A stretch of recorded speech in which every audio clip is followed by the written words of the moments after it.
Oke, assalamualaikum warahmatullahi wabarakatuh. Masih bersama saya Roy Mandatu Channel, salah satu pengampu di Madrasah Aliyah Negeri 2 Tuban. Kemarin kita telah belajar tentang materi kaidah kebahasaan teks eksplanasi. Kini kita saatnya belajar tentang menulis teks eksplanasi. Bagaimana menulis teks eksplanasi? Kita ikuti yuk langkah-langkah sebagai berikut.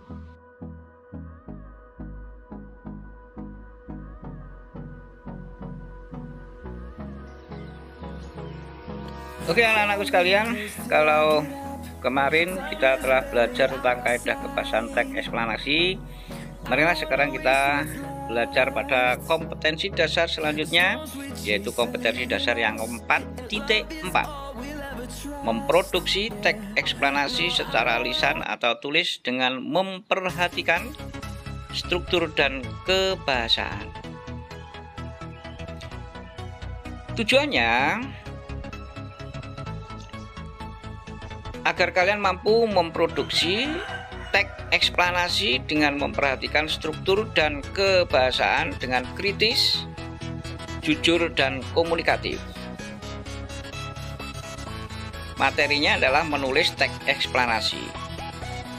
Sumber yang saya pergunakan adalah https://zuhriindonesia.blogspot.com 2018.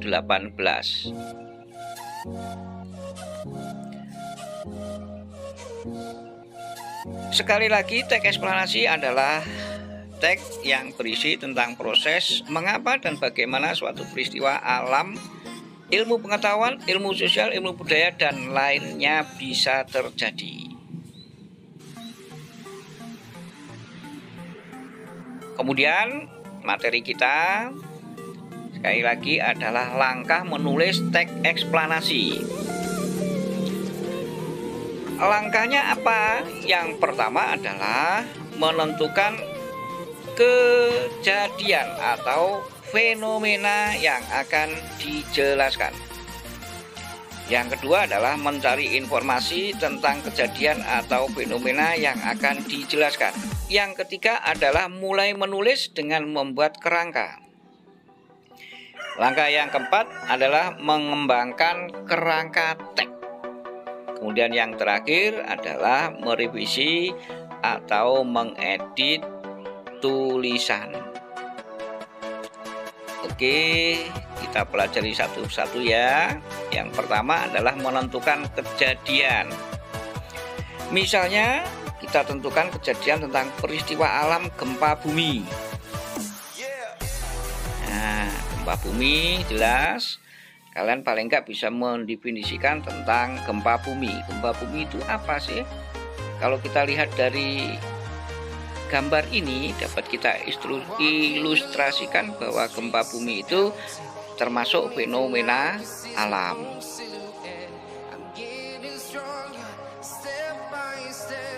Selanjutnya adalah mencari informasi. Informasi yang akan kita cari tentang pengertian gempa bumi, kemudian proses terjadinya gempa bumi, yang ketiga adalah akibat gempa bumi, kemudian penyebab gempa bumi vulkanik dan tektonik, itu adalah jenisnya, kemudian waktu terjadinya gempa dan daerah yang terkena gempa, kemudian yang harus dilakukan untuk menghadapi gempa bumi, dan yang terakhir adalah yang harus dilakukan saat terjadinya gempa bumi. Jadi informasi-informasi yang kita cari untuk melengkapi tulisan ini seperti yang telah kita baca tadi. Selanjutnya yaitu membuat kerangka. Perlu kalian ketahui bahwa kerangka atau struktur teks eksplanasi itu ada 3. Yang pertama adalah identifikasi fenomena. Kemudian yang kedua adalah proses terjadinya fenomena. Yang ketiga adalah ulasan atau review. Contoh topik untuk identifikasi fenomena.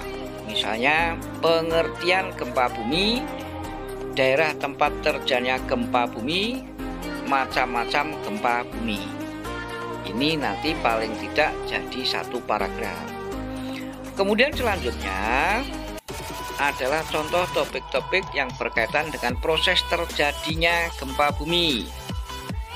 Yang pertama adalah proses terjadinya gempa tektonik, kemudian proses terjadinya gempa vulkanik, dan yang ketiga adalah akibat gempa. Selanjutnya adalah contoh topik ulasan.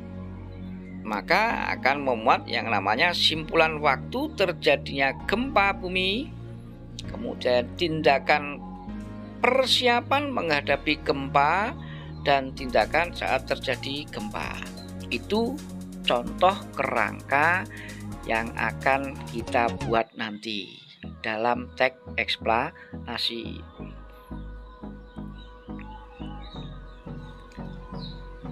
Selanjutnya adalah kerangka tadi kita kembangkan menjadi seperti contoh pengertian gempa bumi.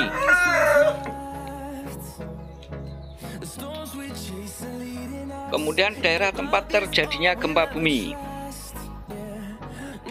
macam-macam gempa bumi, proses terjadinya gempa tektonik, proses terjadinya gempa vulkanik, akibat gempa, kemudian simpulan waktu terjadinya gempa, kemudian tindakan persiapan menghadapi gempa, tindakan saat terjadinya gempa. Ini paling tidak kita ulas dan kita tulis dengan beberapa kalimat yang mendukung, sehingga nanti akan menjadi sebuah paragraf dan menjadi sebuah paragraf yang baik dan menjadi teks eksplanasi yang baik. Contoh teksnya, gempa bumi. Gempa bumi adalah getaran atau goncangan yang terjadi karena gerakan lapisan batu bumi yang berasal dari dasar atau bawah permukaan bumi. Peristiwa alam itu sering terjadi di daerah yang berada dekat dengan gunung berapi dan juga di daerah yang dikelilingi lautan luas. Di kalimat yang berada di kerangka di atas kita kembangkan menjadi sebuah paragraf yang padu.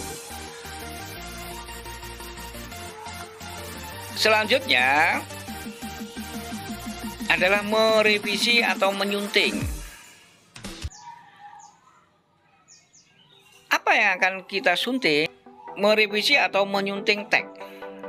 Tujuannya adalah untuk mengoreksi kesalahan-kesalahan yang mungkin ada dalam teks itu, misalnya berkenaan dengan isi teks. Apakah isi teksnya sudah benar? Kemudian strukturnya, apakah strukturnya pun juga sudah benar? Kemudian yang ketiga adalah kaidah kebahasaan atau bahasa-bahasa yang digunakan sudah baku atau benar. Selanjutnya yang keempat adalah ejaan dan tanda bacanya perlu kita koreksi atau perlu kita perbaiki.